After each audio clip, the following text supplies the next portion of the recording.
Salve, rapaziada, já ouviu falar a palavra do Senhor Dani hoje? Tô aqui na fila, no Lava Rápido, dar aquela ducha no carro. Ontem à noite gravei uma entrevista com a Paloma sobre um dos temas que foi mais pedidos pro canal, que foi sobre uma mãe que tenha tido a oportunidade de ter um bebê arco-íris. Pra quem não sabe, bebê arco-íris é aquele bebê que nasce após a mãe, infelizmente, sofrer um aborto durante a gestação anterior. E, cara, acho que foi uma das entrevistas mais bacanas que eu já fiz até hoje. Fico feliz pela evolução que o canal tá tendo. Começou na zoeira lá, tipo, brincando com meu brother Chongo lá, pra ele dar umas consultorias pra molecada aí sobre relacionamento. E aí, meu, graças a Deus o que não me falta é amigos e contatos de pessoas com histórias bacanas pra passar pra vocês. E através do Mike, um amigo meu, é, ele me colocou em contato com a Paloma, que sofreu 2 abortos. Teve a triste, o triste momento, né, de perder 2 filhos antes de dar à luz ao seu bebê agora que nasceu. Tem, acho que vai fazer 2 meses agora que a bebê dela nasceu. E se não for a entrevista mais emocionante do canal até agora, eu não, parece clichê, mas não é. Eu desliguei a ligação com ela ontem, chorei pra caramba. Foi demais, cara. Vocês vão curtir. Então, se inscreve no canal, dá aquela força. E, meu, comenta aí quais temas vocês ainda querem ver aqui no canal, que a gente providencia aí. Tamo junto.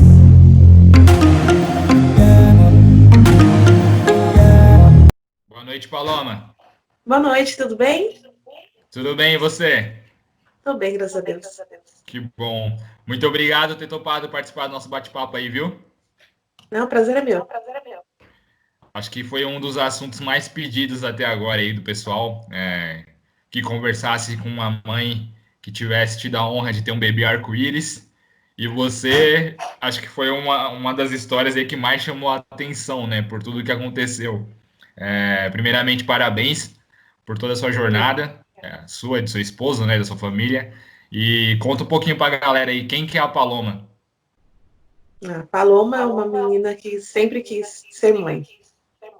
O meu sonho de vida era formar uma família. E aí, batalhei por isso. Sempre segui meus passos para esse caminho, né? Para um dia Pô, conseguir a maternidade. legal. Você tá com quantos anos, Paloma? Eu tenho 32. 32. E você tá casada tem quanto tempo já? Tenho 6 anos. 6 anos. E se você tivesse que definir essa sua jornada até agora, até o nascimento da sua filha aí, em uma única palavra, qual que seria essa palavra? A vitória. Com Vitória certeza seria a foi a palavra. vitória. Sim. Pô, legal. Para quem não sabe, bebê arco-íris é um bebê que nasce após a mãe ter sofrido um aborto, né? Durante a gestação. O próximo bebê é chamado de bebê arco-íris. E no seu caso, pelo que você me contou, você teve 2 gestações que foram infelizmente interrompidas, né? Conta um pouquinho pra gente desse processo. Sim, eu tive. Em 2017 eu engravidei, depois de vários anos casada, achamos que seria a hora de deixarmos ser um casal e formar uma família, Foi planejado? e foi tudo planejado. Assim, né? A gente queria ser pais, mas estava assim, se Deus mandar, é a hora, entendeu? Não foi muito Legal. assim, hoje é dia, vamos tentar hoje, entendeu? Meio que deixamos Bacana. rolar. E Deus mandou. Aí eu engravidei em 2017, muito feliz, toda a família super feliz, porque era a primeira criança que viria da parte das meninas da minha mãe, né, dos meus Uhum. pais. E aqui também só faltava o meu esposo para ser pai, do lado de cá, da família dele. E a Legal. gente e, e a gente estava super feliz, super ansioso. Foi uma gravidez tranquila até os 6 meses. Não tive nenhum problema de saúde, nenhuma intercorrência na gravidez. Fiz todos os exames, todos os ultrassons e tudo certo até então. Mas, infelizmente, chegou um dia que eu fui numa consulta de rotina, Sim. só porque eu estava trabalhando trabalhando muito e estava na época de TCC da faculdade, eu fiz odonto, e aí tava muita correria, e eu tava estudando muito. E ficar muito tempo assim nessa posição, como eu tô aqui na frente do computador, e meu ombro começou a ter muita dor. Nesse dia eu Certo. resolvi ir no médico para poder ver se a médica me dava 1 ou 2 dias em casa para poder me recuperar dessa Por dor no conta ombro. dessa dor no ombro que você foi ao médico. Isso, nada relacionado à gravidez, até porque eu não tinha dor nenhuma, não tinha nada. Mas chegando lá na consulta de emergência, só por causa disso mesmo, como eu falei, Uhum. a médica falou assim: vou te passar aqui um remedinho para dor, por causa do ombro, mas deixa eu ouvir o bebê, para ver se está tudo bem. Eu ouvi, como todas as consultas, né? Deitei na maca numa boa, e aí ela foi ouvir com Doppler fetal.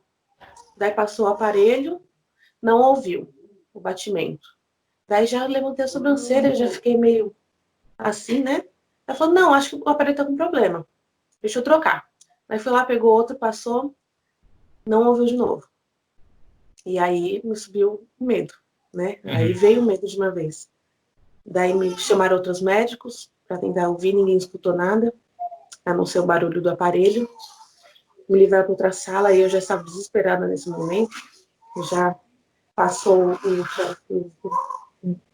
o aparelho cardiotoco, que é aquele que faz um barulho bem alto para o coração do Sim. bebê, e nada. As médicas mexiam na minha barriga, a enfermeira mexia na barriga e nada. E aí ela falou: mãe, não tem batimento seu bebê. Daí eu ouvi aquilo, mas eu tava, sei lá, meio sem acreditar, sabe? Daí ela falou assim: Uhum. vai fazer um ultrassom agora, você tem outro convênio? Falei: tem. Então você vai no seu convênio, porque eu passei num público aqui perto de casa. Você vai no Certo. seu convênio e faz lá o seu ultrassom, porque não tem batimentos. Pode ser que seja errado, pode ser que lá eles discutem, né, pelo ultrassom. E eu fui com muito medo, orando o caminho todo. É lá no Ibirapuera, então quase meia hora de carro, e orando com os olhos fechados, pedindo a Deus que não fosse verdade, mas com fé de que realmente não era, que era só uma confusão, que a gente não acredita. Sim. Aí chegando lá, passei na consulta, a médica novamente tentou ouvir, trocou o aparelho também, tentou com o cardiólogo também, e nada, mas eu ainda estava com fé de que tinha alguma coisa errada, que na verdade eram eles que não conseguiam ouvir. Daí no ultrassom, aí caiu a ficha real. Daí quando saí lá na hora do exame, eu lembro que o médico passava e aquele barulho do aparelho, ele tentando ouvir algum movimento. E eu olhei na tela e vi o meu bebê paradinho, sem nenhum movimento, diferente de todos os ultrassons, que ela era bem agitada. Era uma menina, a Gabriela. E, e aí eu me desesperei, pedi para o médico: não quero mais, tira isso daqui. E aí ele conseguiu me acalmar, terminou o exame, mas quando eu saí da sala eu me desesperei de vez, e eu chorava igual uma criancinha, eu chorava de descabelar. Eu nunca fiz nada do tipo, eu sou bem mais contida do que isso. E as pessoas até vinham no corredor olhar. Chegou um ponto que eu tava chorando tanto que eu não conseguia respirar. Eu tava na hora de eu desmaiar. Eu não conseguia falar, não conseguia nada além de chorar.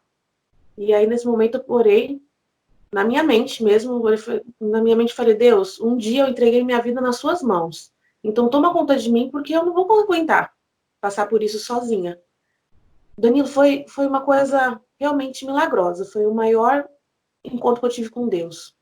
Eu senti na mesma hora, como se fosse uma cortina ao redor de mim, uma aura transparente me protegendo. E naquele momento eu consegui tomar o fôlego, naquele momento eu consegui respirar de novo e me acalmei como se eu tivesse sido anestesiada. E desde então, todo o tempo que eu fiquei no hospital, eu senti a mesma sensação de anestesia. É como se eu não estivesse ali. Não sei se é o choque, mas eu creio mesmo que foi o Espírito Santo que me acalmou naquele momento. Aí a gente teve que passar por todo o processo de parto normal, um parto induzido. É muito triste você pensar em um parto normal, você sair, passar por todas as dores de parto e não trazer um bebê para casa. Eu até perguntei para a médica, eu lembro que eu falei assim: mas peraí, deixa eu ver se eu entendo, eu vou ter um parto e não vou ter um bebê? Eu lembro que na hora eu olhei para a médica estava com os olhos cheios de água, sabe? E fez: infelizmente é assim. Daí me explicou todos os benefícios, né, de ter o parto normal e não a cesárea. Eu falei: seja o que Deus quiser. Se é a vontade de Deus, amém. Daí fiquei ali para ter o parto induzido, e um dia todo. Eu lembro que naquele dia também minha pastora ficou junto comigo, com a minha mãe, o tempo todo ali no hospital, junto com o meu esposo também. E para não me deixar abater, eu lembro que as pessoas passavam e olhavam para mim assim dentro da sala, e tipo assim, essa menina não é aquela que vai ter um bebê morto? E eu estava bem, porque foi Deus que me consolou. Foi uma coisa divina, realmente. Eu sei que foi muito triste a situação, mas sentir a presença de Deus naquele momento foi o melhor para mim. A melhor sensação, a melhor coisa que me aconteceu no meio ao pior momento da minha vida. Aí naquela madrugada seguinte, eu tive muitas dores, fui para a sala de pós-parto, a enfermeira falou que ia demorar um pouquinho, e estava eu e meu esposo, só que não demorou. Eu tive ali mesmo a minha bebê, sozinha, eu e meu esposo. Depois que os médicos chegaram, Não eu tinha fiquei nenhum meio... médico na sala. Na hora, não. É muito difícil, sabe, Danila? Hoje em dia, o parto, o luto materno, né? É uma coisa que a gente, se não passar por isso, ninguém nunca nos conta de como é. A gente sabe das dificuldades da gravidez, mas nunca ninguém te prepara para passar por isso. E se hoje, é como diz, né? Se o parto no Brasil já não é humanizado, o luto, então, o luto materno é menos ainda. Então, você tá ali na maternidade, ouvindo um monte de choro de bebê. Ainda bem que lá eles tiveram uma decência muito grande de me colocar no quarto isolado, mas muitas mães passam pelo que eu passei, só que ela tá dentro de um quarto, fechada por apenas um biombo, e ao lado dela tem uma mãe super feliz com o bebê no colo. E a outra do lado vai ter um bebê. E aí, geralmente, ela fica ali no meio disso, com o bebê morto na barriga, esperando só o processo acontecer, mas a tristeza tomando conta. E ali eu não tive muita atenção, mas a bebê nasceu, graças a Deus, bem. Eu bem, né? Ela nasceu, infelizmente, morta, como já tinha sido constatado, diagnosticado, mas eu tive ela bem, me recuperei logo. E ela era perfeita, linda, maravilhosa. Ela Você linda teve esse demais. momento com ela? Então, infelizmente, como eu te disse, essa parte deixa muito a desejar. Quando a mulher acaba de ter o bebê nessa situação, fica meio confusa as coisas na nossa mente, sabe? A gente não tem muita lucidez. Eu estava em choque naquele momento. Eu lembro que a enfermeira veio e me perguntou: mãe, você quer ver o seu bebê? E eu falei sim. Mas se ela tivesse perguntado qualquer coisa para mim, eu ia responder sim para qualquer coisa, porque eu estava tão em choque, sabe? Ela me Sim. trouxe, eu vi a bebê, mas ela não perguntou se eu queria segurar. E aí eu lembro, é uma coisa que eu tenho muito comigo, sabe? Uma falta muito grande de não ter segurado a minha bebê no colo.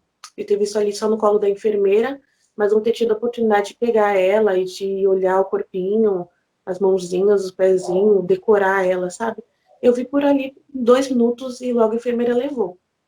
Depois disso eu só vi no dia do enterro, né? No dia seguinte foi o enterro dela. No Brasil funciona assim, quando você tem um bebê de até 500 gramas, se tiver até 500 gramas, ele é descartado, simplesmente como lixo hospitalar. Meu bebê tinha 530, por isso teve que fazer enterro. Mas imagina, uma mãe que carregou um filho por 6 meses, tem um bebê de meio quilo, e saber que vai ser descartado, simplesmente, no lixo. Eles Se ele falam nasce muitas vezes abaixo que ele de, se ele nasce abaixo de 500 gramas, ele é é descartado no isso. lixo, literalmente. Exato. Se tiver Nossa. menos de 20 semanas, ou menos de 500 gramas, ele é descartado, como um lixo hospitalar. E é horrível uma mãe pensar nisso. Nossa, e Eu não tem tive que uma fazer. lei que proíbe isso? Ou realmente é a única solução É uma adequada que lei. tem? A lei é assim. Funciona assim. Porque se for menos que isso, é tido como um aborto. Depois das 20 semanas, é um óbito fetal. É diferente. Os Entendi. títulos fazem essa mudança, né? Então, quando é um óbito fetal, tem um enterro, tem todo um processo como um bebê. Antes das 20 semanas e antes de 500 gramas, é tido como um aborto, só um feto. Entendeu? Entendi. E aí eu tive a gente teve que fazer um enterro, a gente não teve velório, né? Teve 5 minutinhos, 10 minutos de velório, e logo foi feito o enterro. E eu consegui passar por isso bem, sabe? Eu acredito muito que seja a vontade de Deus. Naquele momento eu acreditava nisso, sabe? Que Deus tem plano para tudo. Eu acreditava e Sim. acredito. E consegui passar por essa fase, sabe? Quis muito saber os motivos, mas a médica mesmo no nascimento falou: ela é perfeita, não tem nenhum defeito. Então, só vai dar para saber o que aconteceu com a autópsia e com o exame anatomopatológico da placenta. Foi feito o exame de autópsia nela, foi tido como uma anóxia fetal, falta de oxigenação, e na placenta não tem nada demais, a não ser alguns trombos. E esses trombos fizeram pesquisar, né? Eu sou da área da saúde, mas totalmente diferente da área médica, né? A odontologia é totalmente diferente. Mas estou acostumada a ler artigos, né?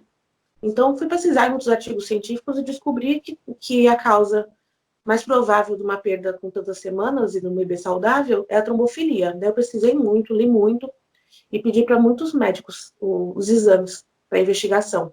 Mas são exames bem Correto. caros. E aí não querem fazer. Eu fui em 2 consultas com médicos diferentes e não quiseram pedir, porque falaram que é comum uma mãe perder o primeiro filho. Eu falei, mas é comum até 3 meses. Meu bebê já tinha 6 meses, era perfeito. Isso não é comum. Daí não queriam fazer, eu pensei na primeira, na segunda, na terceira eu consegui convencer a médica a pedir os exames.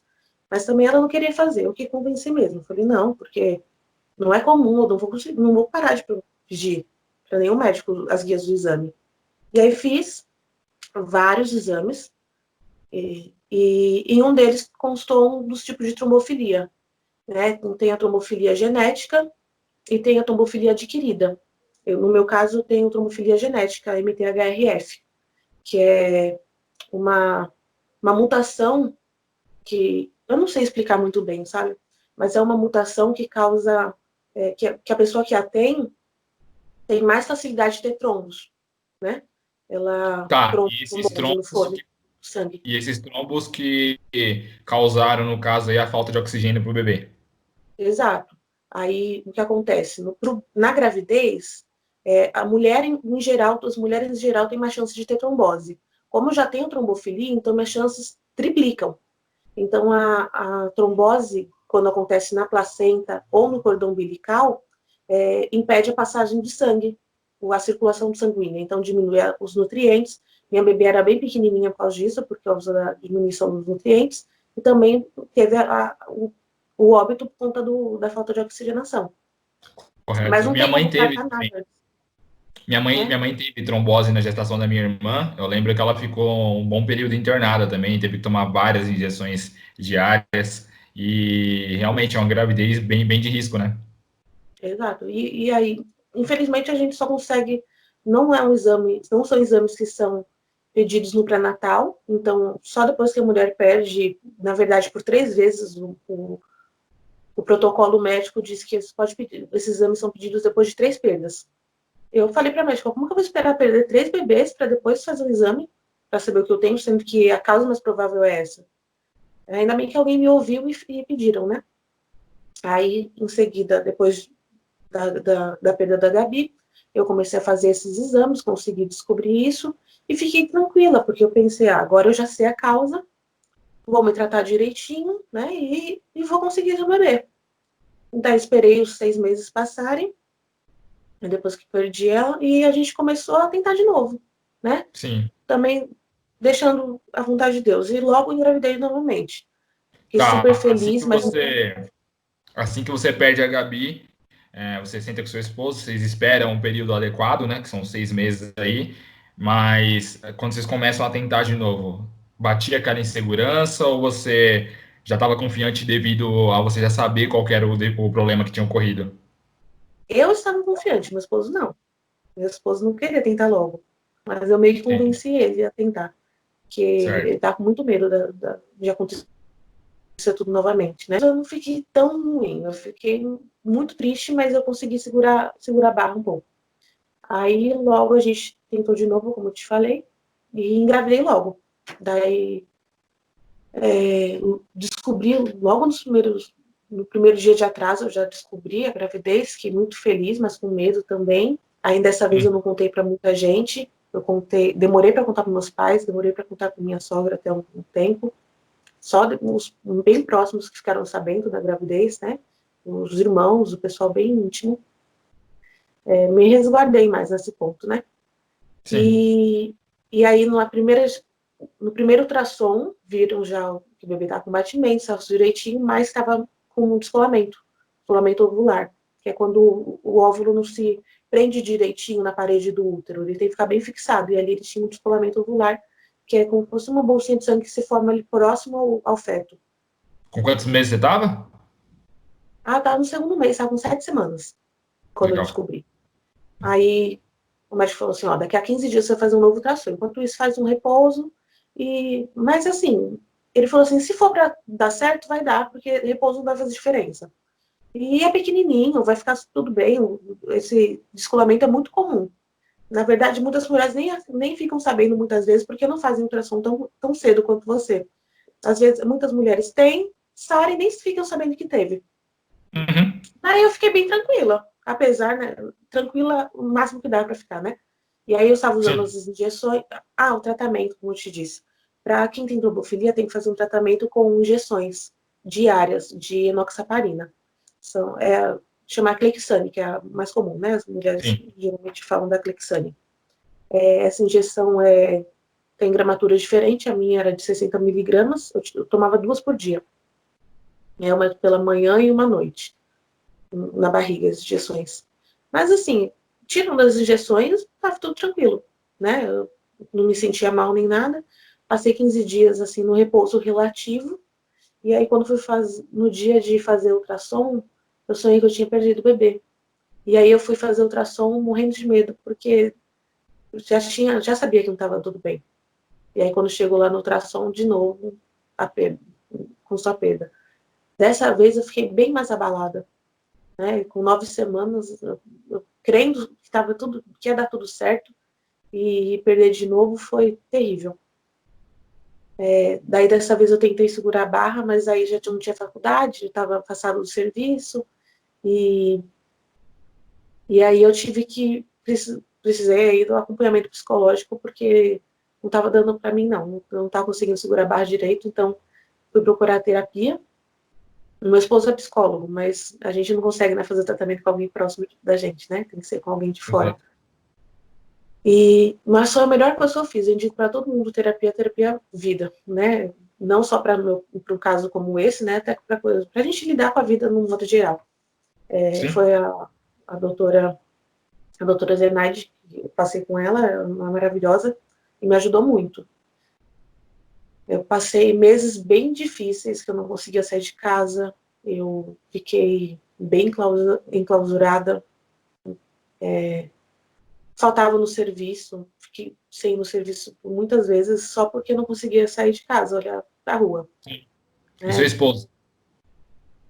Ai, coitado, ele sofria muito, ele tentava me ajudar, mas ele estava bem ruim também, só que ele tentava esconder, né, para poder me ajudar, né? Mas a gente passou um período bem difícil. Nossa sorte é Deus. Nossa sorte é Deus que estava com a gente, porque se não Você fosse ele, chegou eu a acho que questionar em algum momento a Deus o porquê disso está acontecendo 2 vezes com ah, você? é assim, de manhã questiona, à tarde fala, não, Deus sabe de todas as coisas. Daí logo daqui a 2 horas fala, mas por que você fez isso comigo, sabe? É o tempo todo.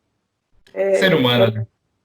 Era o tempo todo questionando a Deus, a gente sabe que não deveria, mas foi o tempo, não tem como. É que Deus é misericordioso, né? E nos perdoa, mas o tempo todo eu questionava, no mesmo instante já pedia perdão, já pedia para que Deus me desse graça para passar, e assim foi. Foram dias bem difíceis mesmo. Aí depois de um tempo, depois de alguns meses, comecei a melhorar, né? A primeira perda foi em março de 2018, e a segunda foi em dezembro. Uma coisa que eu esqueci de falar, que essa minha segunda perda foi dia 23 de dezembro, Nossa, véspera de Natal. véspera de Natal. Aí a médica falou assim, olha, você pode fazer o processo de curetagem, né? Já, ou você pode esperar o corpo expelir. E eu falei, e agora? O que eu faço? Eu fiquei morrendo de medo do processo de curetagem, eu tenho bastante medo de cirurgia. Eu não quero passar por anestesia. E aí falei, eu vou tentar. E aí eu tentei. Passei dia 24 em casa, com um monte de gente da minha família, lá da minha mãe. Pior Natal da minha vida, né? Ninguém sabia. Tentando sorrir. Algumas pessoas sabiam, algumas não, né? Os mais próximos, né? Lá estava basicamente todo mundo que sabia. Estavam meus irmãos, meus pais e alguns primos que foram para lá, né? E acabou que todo mundo sabia, mas eu não conseguia. Eu tentava fingir uma felicidade que não estava ali, né? Uhum. Tentei ficar bem, mas até que daí eu passou o dia 24, dia 25, dias horríveis de ficar junto com todo mundo no clima de festa e eu de velório, né? Aí Sim. não aguentei mais, dia 27 eu fui pro médico e falei assim, eu não vou conseguir passar do mesmo jeito o ano novo. Aí eu fui fiz o processo de curetagem no dia 26, dia 27 fez o processo. E aí já fui logo, tive alta para casa e passei o ano novo em luto, né? Uma data festiva aí em luto. Quando foi, daí passei um, em 2019 tentando me recuperar, né? Com a terapia e tudo mais que eu falo que foi essencial na minha vida. E agora, em 2019, no mês de julho, a gente fez uma viagem para ver se. Uma viagem não, passeio, né? Ali para a cidade de São Roque, para Uhum. tentar se alegrar um pouquinho, né? No inverno. E, e ali a gente. E ali eu acho que foi ali que eu fiz a minha neném. Eu fiz a data na viagem. Legal. Muito Paloma, feliz, você muito feliz. chegou a pensar em desistir de ser mãe? Ah, eu pensei. Ah, eu pensei. Só que assim, foi um pensamento muito rápido, porque o sonho era muito maior, sabe? E por mais que eu não tivesse, eu não conseguisse engravidar, com certeza eu tentaria adotar. É um pensamento que eu ainda tenho, né? Se eu não conseguisse ter um filho gerado por mim, eu teria filhos de outra maneira. Nunca pensei em não ser mãe. Talvez não, eu pensei em não ser mãe da forma tradicional, né? Mas ser mãe de outra maneira eu seria. De qualquer outra maneira eu seria. Pô, legal. E aí nessa viagem aí você faz seu baby aí, mas também foi planejado também dessa vez? Vocês já estavam querendo novamente ou simplesmente aconteceu e vocês falaram, Não, vamos lá? não foi planejado, meio que eu queria, mas não foi nada planejado. Dessa vez a gente estava pensando esperar mesmo para mais para frente. Legal. E aí naquele mês eu fiquei muito com pulga atrás da orelha. Eu lembro que eu fiquei com a pulga atrás da orelha de que estava grávida, desde da viagem. Falei, ixi, eu acho que eu engravidei. Falei, menina, mas a viagem foi semana passada, como você acha que engravidou? Eu falei, eu tô sentindo que tem alguma coisa estranha, tem alguma coisa diferente aqui. E aí eu atrasou um dia, daí eu falei assim, eu não vou fazer o teste hoje, vou fazer amanhã. No segundo dia de atraso eu fiz o teste, estava lá, positivão. Positivo. É. Que E aí legal. eu lembro que eu estava no serviço, eu tinha acabado de chegar do serviço, comprei na farmácia, entrei para trabalhar, trabalho na escola, daí fui no banheiro Uhum, mesmo da escola, daí já dei tchau e já fui pro médico, porque eu tenho que tomar as injeções logo no começo, né? Então já tinha que uhum. pedir a receita. Foi uma alegria absurda, mas um medo maior ainda. Era muito medo todo dia. Eu sonhava tinha sonhos perturbadores assim de medo que me dava medo. Qualquer coisa me deixava com medo de perder, sabe? É que Mas já é confiando muito em difícil, Deus. né, o processo da gestação. Ainda mais com o histórico que você teve, e acho que realmente você não ia passar uma gestação tranquila, né? É. E aí logo eu fiz o exame de ultrassom. E no primeiro ultrassom deu tudo certo, estava tudo bem. No segundo ultrassom que a gente fez com 9 semanas, o primeiro ultrassom não viu o batimento que estava muito cedo, né? Como eu disse, eu descobri muito cedo a gestação. Sim. Então eu fiz com 5 semanas. E com 5 semanas não deu para ver o batimento. Daí eu já fiquei apavorada pensando que não tinha feto. Ele falou, não, o saco está aqui gestacional, mas ainda não dá para ouvir o batimento porque está muito novinho. Volta Ok. daqui a 2 semanas. Quando voltei lá com 7 semanas, estava o bebê bem, batendo no coração, só que dessa vez tinha o descolamento de novo. Aí eu fiquei apavorada. Eu falei assim, agora com descolamento eu vou perder de novo. Daí minha mãe falou, não, você vai vir para minha casa, vai ficar aqui em repouso absoluto dessa vez, porque da outra vez eu fiz um relativo, bem meia boca. Dessa vez você vai ficar deitado, só levantar para ir no banheiro, para comer e vai voltar a deitar. E aí minha mãe cuidou de mim muito bem, sabe? Sou muito grata a ela. E aí eu fiquei 3 meses na casa dela, esperando o descolamento passar. Mas graças a Deus, cada dia que passava e era um descolamento grande, não era um descolamento pequeno como da outra vez. Por isso que eu fiquei mais medo Era ainda. maior que o da segunda vez. É. E aí dessa vez eu fiquei lá e cada vez que fazia um ultrassom, comecei a fazer semanalmente. E cada vez que fazia ia diminuindo o descolamento, mas não sumia de vez. Né? Eu fiquei com descolamento até as 16 semanas, eu acho. 16 semanas. Foi bastante tempo de descolamento. Eu fiquei tudo isso na casa da minha mãe. E mais um pouco. E aí, quando o médico falou assim, olha, não tem mais descolamento, tá tudo bem. Eu falei, ai, glória a Deus, né? Graças a Deus. Ainda ele falou assim, mas vou te manter mais uma semana, mais um pouquinho em casa, porque logo começa férias, e aí você vai ficar em casa esse tempo. Eu falei, ok, tudo bem. Daí continuei em casa, fiz o próximo ultrassom. No outro ultrassom, descobri outro problema, que é um problema nas artérias uterinas, né? Que é quando o sangue não circula muito bem. Também tem a ver com trombofilia e ele causa pré-eclâmpsia. Que a pré-eclâmpsia é uma das maiores causas de aborto, de óbito fetal e de aborto que tem na gestante, né? Sim. E aí, de novo, medo. Porque é um problema bem grave. Apesar de eu não ter pressão alta, nem diabetes, é uma complicação. E aí, de novo, fiquei em repouso novamente. Daí comecei a tomar mais medicação, porque eu já tomava medicação para o descolamento, já tomava injeção de trombofilia, agora estava tomando também um AS, mais um monte de vitamina, era muita coisa tomando, né? E aí, mais medicação. Mas aí também passou um tempo, né? Passou uns meses, acho que um mês que eu fiquei mais ou menos com o problema nas artérias. Passou também. Daí, graças a Deus, tá tudo bem. Eu fiquei ótima, eu estava bem disposta, não tive inchaço, não tive nada, uma digestão ótima. Se não fosse a trombofilia, eu estaria super bem. E foi agora no final da gestação, né? Com 8 meses, eu estava ótima, indo trabalhar, dando minhas aulas, em pé, tudo bem.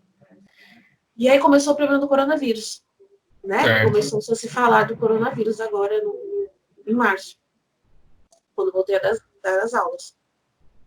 E quando eu completei 9 meses, a gente pode pedir a licença maternidade. Eu falei, poxa, com 36 semanas, vou pedir a licença. Já para me livrar disso, né? Porque vai que esse vírus se espalha mais e chega nas crianças e passa para mim. Gestante, eu vou para casa me cuidar. Eram os meus planos, mas não era o plano de Deus, talvez. Eu fui para casa, fiquei 2 semanas bem em casa e logo comecei a meu esposo começou com sintomas do coronavírus.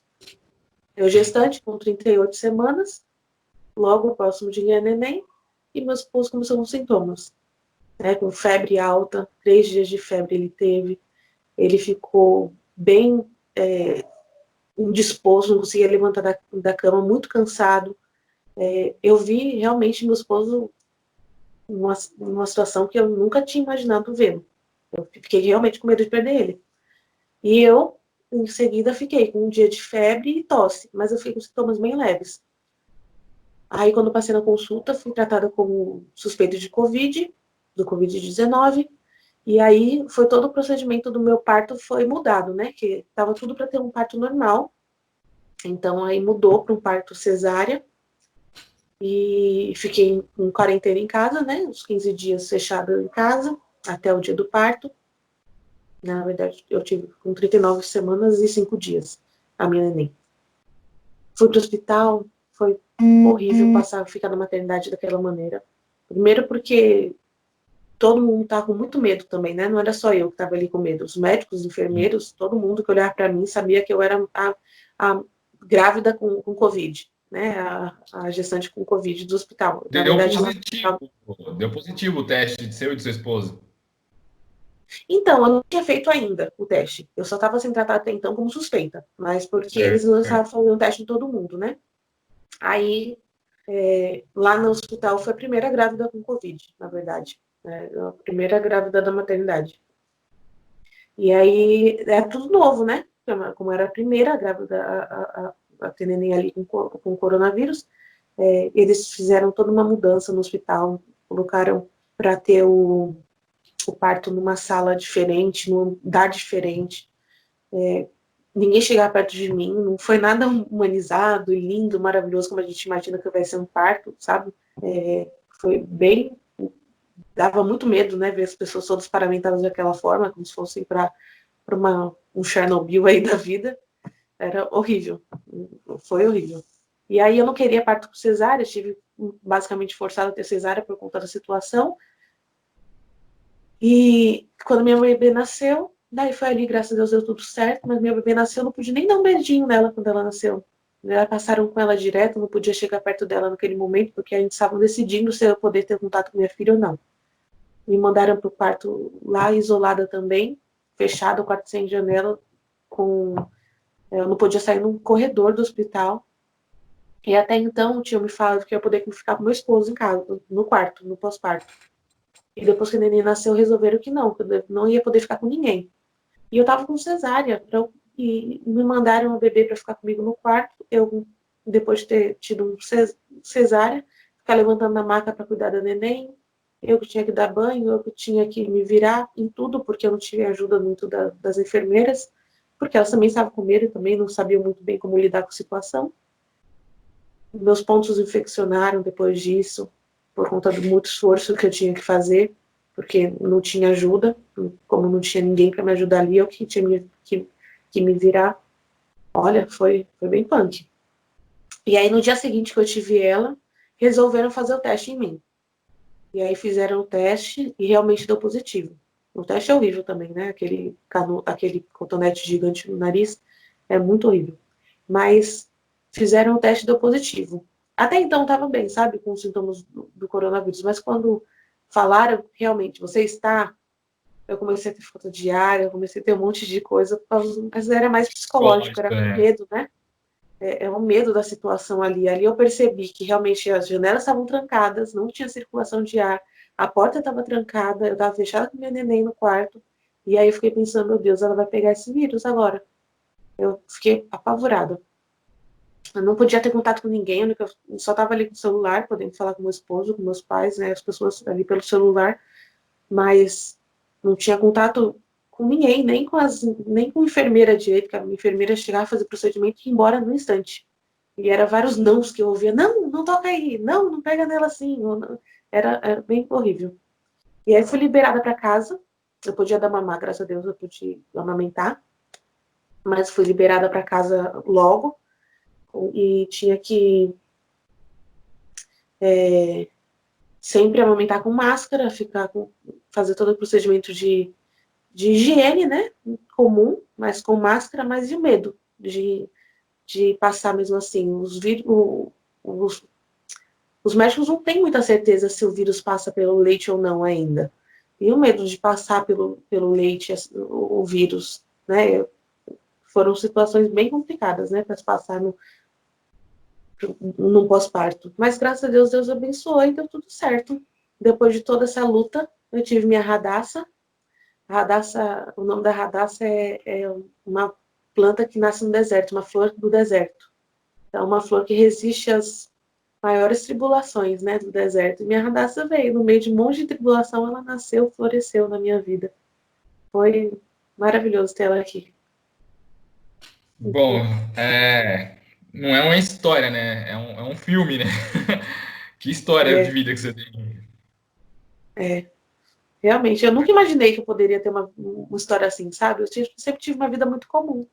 Eu lembro que eu sempre pensei nisso, falei, poxa, a minha vida é muito simples, né? Eu planejei tudo direitinho, foi tudo direitinho o dia que eu planejei, terminei o ensino médio, consegui entrar na faculdade, ali, simples, conheci um cara legal, casei com um cara legal, consegui um emprego estável, comum, falei, minha vida tá muito regradinha, eu tenho medo de acontecer alguma coisa, e pá, aconteceu, né? Foi a minha ideia de maternidade não deu Caramba, muito, foi meu. muito o Que que eu imaginei. loucura que foi tudo isso, né?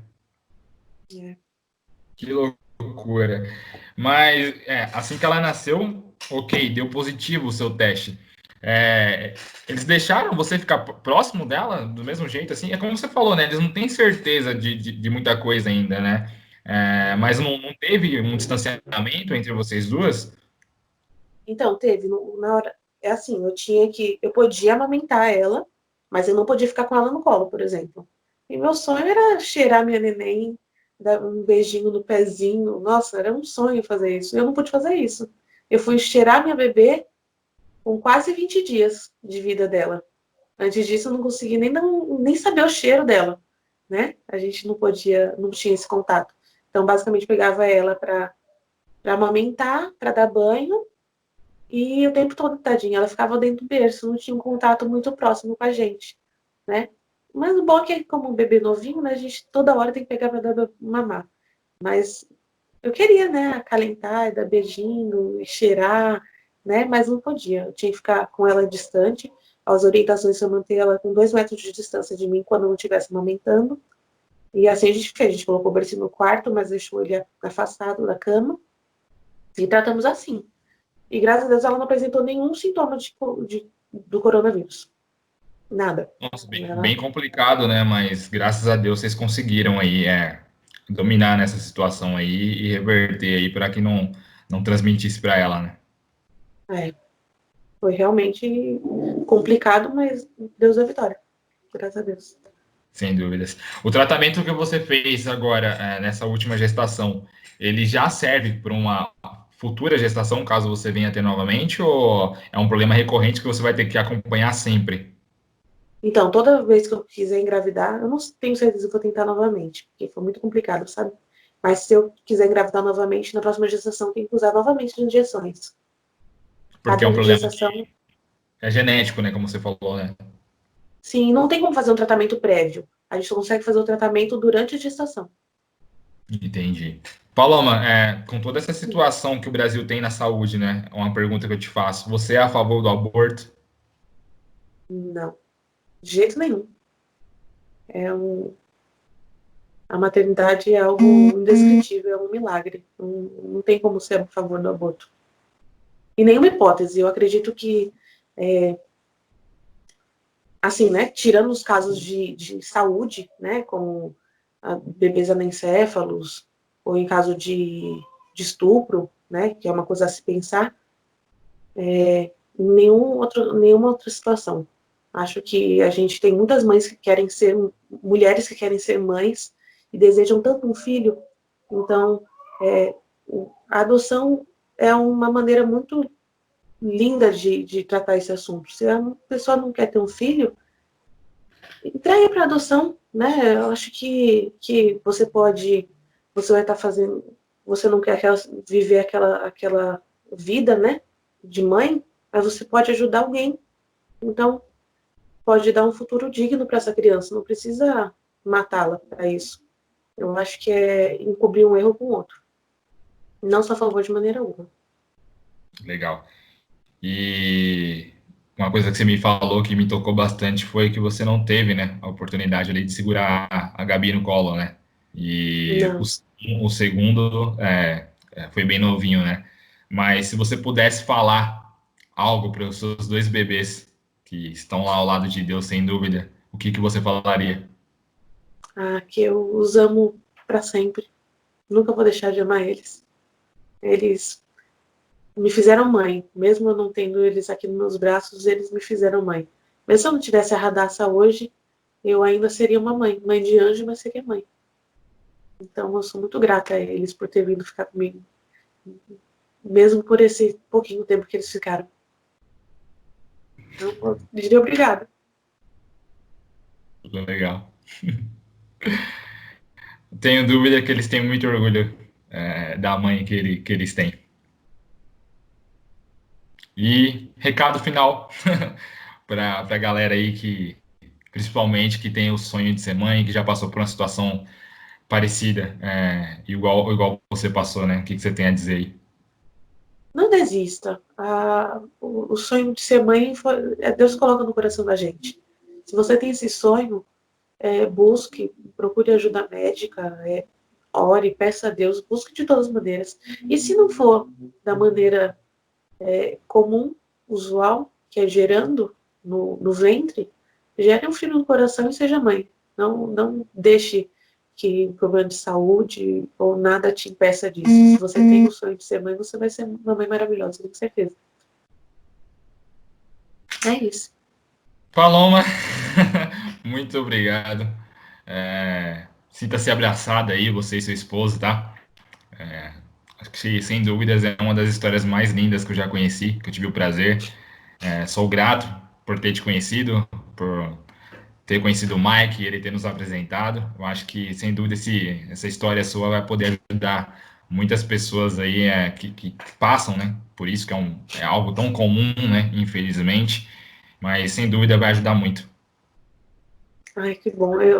Foi o que me motivou a participar, foi saber que muitas mulheres podem se sentir inspiradas, né, e tocadas a prosseguir no sonho. Eu lembro que quando eu perdi minha Gabi, eu acompanhei muitos vídeos no YouTube e tudo mais, muitos canais que me ajudaram a passar por isso, porque só quem passou por essa situação sabe o quanto é ruim, sabe? O quanto é difícil e quanto é. Se a maternidade é uma coisa. Há uma solidão da maternidade, a solidão da maternidade em luto, pior ainda.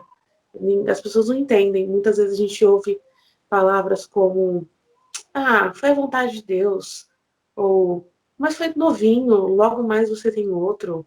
Essas coisas ferem tanto, se as pessoas soubessem que quando ela perdeu o filho, ela simplesmente quer que você vire para ela e diga: olha, eu tô aqui, se precisar, conta comigo. Ou eu tô orando por você. Não precisa falar: ai, foi a vontade de Deus, ai, que bom que foi novinho, né? Ai, você não sabe como vai ser o futuro. Talvez ela tivesse problema. A mamãe não está importando se a criança vai ter algum tipo de problema, não. Ela quer a criança, né? Então, essas palavras não ajudam. Então, lidar com isso, com a ajuda dos vídeos do YouTube de outras mães, ajudou muito. Me ajudou muito. Então, eu espero que esse vídeo ajude outras mães também.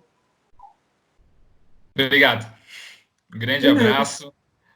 Foi um prazer mais uma vez aí. Grande beijo aí para sua filhota, pro paizão aí, e que Deus abençoe vocês aí grandemente cada dia mais. Amém, Danilo. Amém. Um beijão também. Tchau. Amém. Tchau, tchau. Foi um prazer.